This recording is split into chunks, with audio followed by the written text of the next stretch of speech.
Scientific American is calling it a great cosmic gift, a rare rendezvous between Jupiter and Saturn. Some believe that it is the meeting that will be the final push into the golden age of Aquarius, where our ability to manifest certain experiences in our lives will increase exponentially. Stay tuned. I'm going to tell you everything you need to know.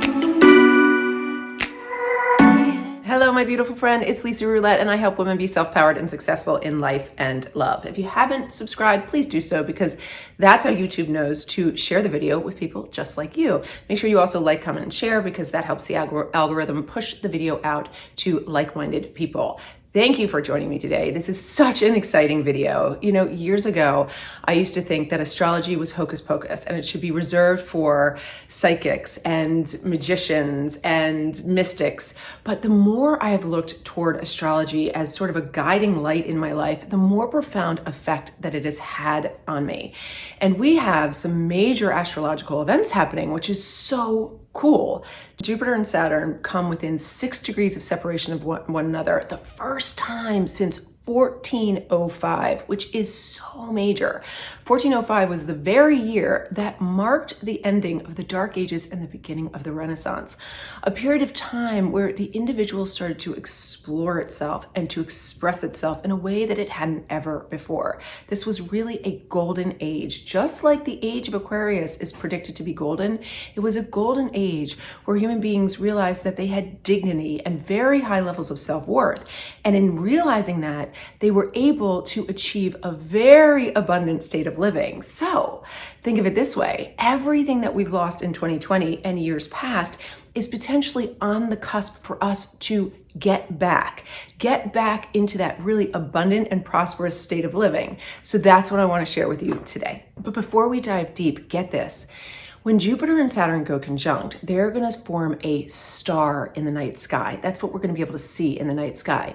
And this star is thought to be very much like the star that is heralded by the Catholic religion to be the birth of baby Jesus. Now, it doesn't matter if you believe in Jesus or a God or not, but it is really about this idea that there is a new light in the sky, a new guiding light, and we have to determine what that light really means for us.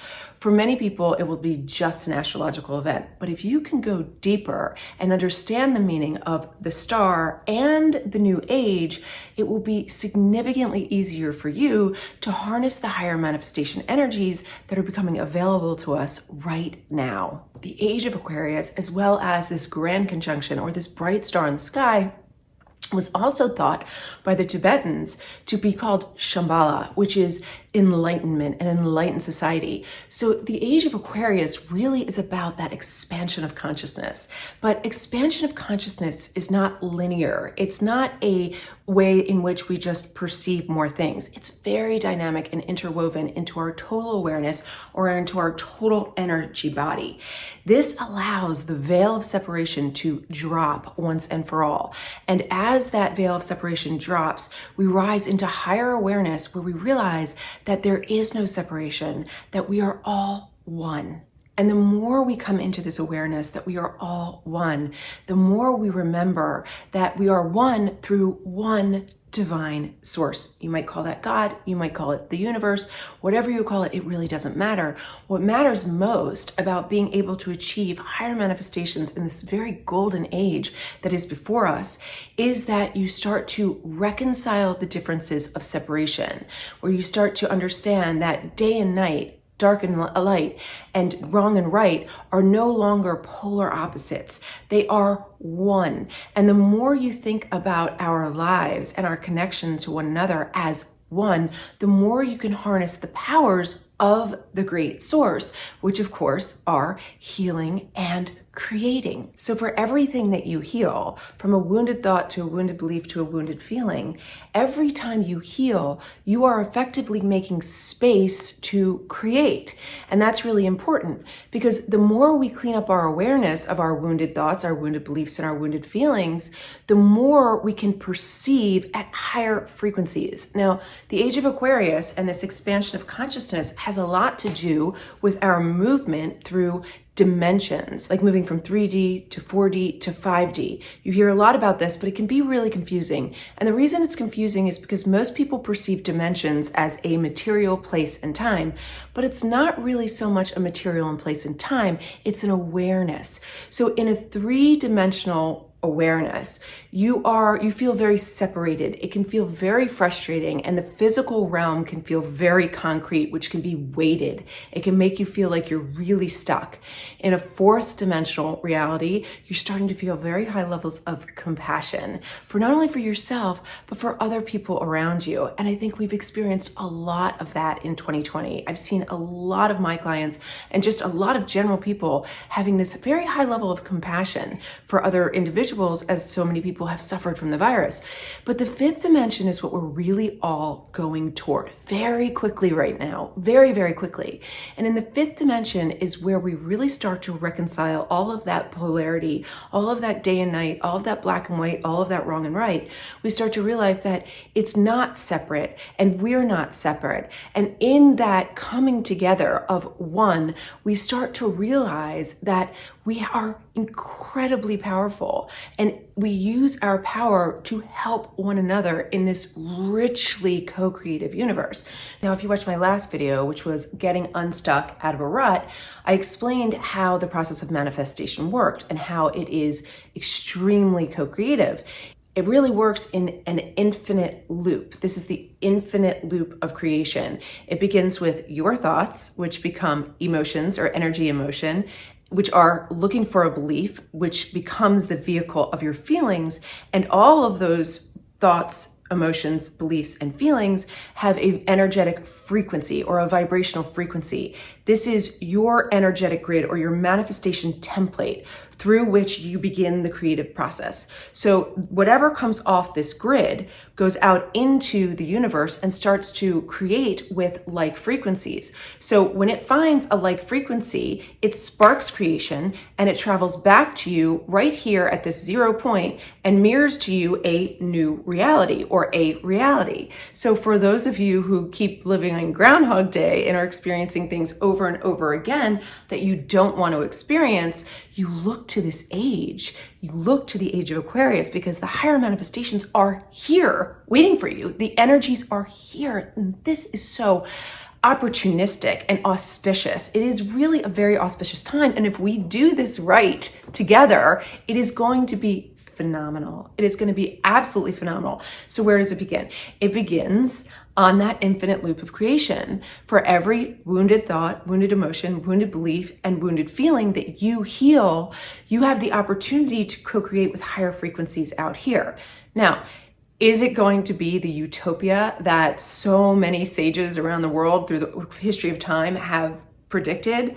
You know, it could be. It really could be. However, I am going to argue that it is going to be extremely important for all of us as individuals to claim supreme authority over our life experience. And we claim that supreme authority over our life experience on this right side of our loop, on our thoughts, our emotions, our beliefs, and our feelings.